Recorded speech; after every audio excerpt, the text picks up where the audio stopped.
Nessa dica aqui, galerinha, você tá com a bike, tá andando nela, a catraca tá instalando, ó. Você mexe nela aqui, ó.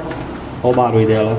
O que você vai fazer? Você vai pegar um pino com a marretinha, vai vir aqui dentro, ó, tem dois furinhos lá, vai bambear essa tampa, ó. Sentido horário ela bambeia. Ó, vai tirar ela fora. Tirou ela fora, aí que vem o segredo.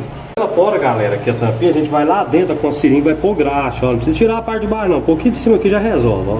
Essa graxa com o tempo ela desce, vira só lambreca ali dentro. Depois, colocou a tampa aqui de novo, ó. Tem um anelzinho também, colocou a tampa, apertou, vai ficar top.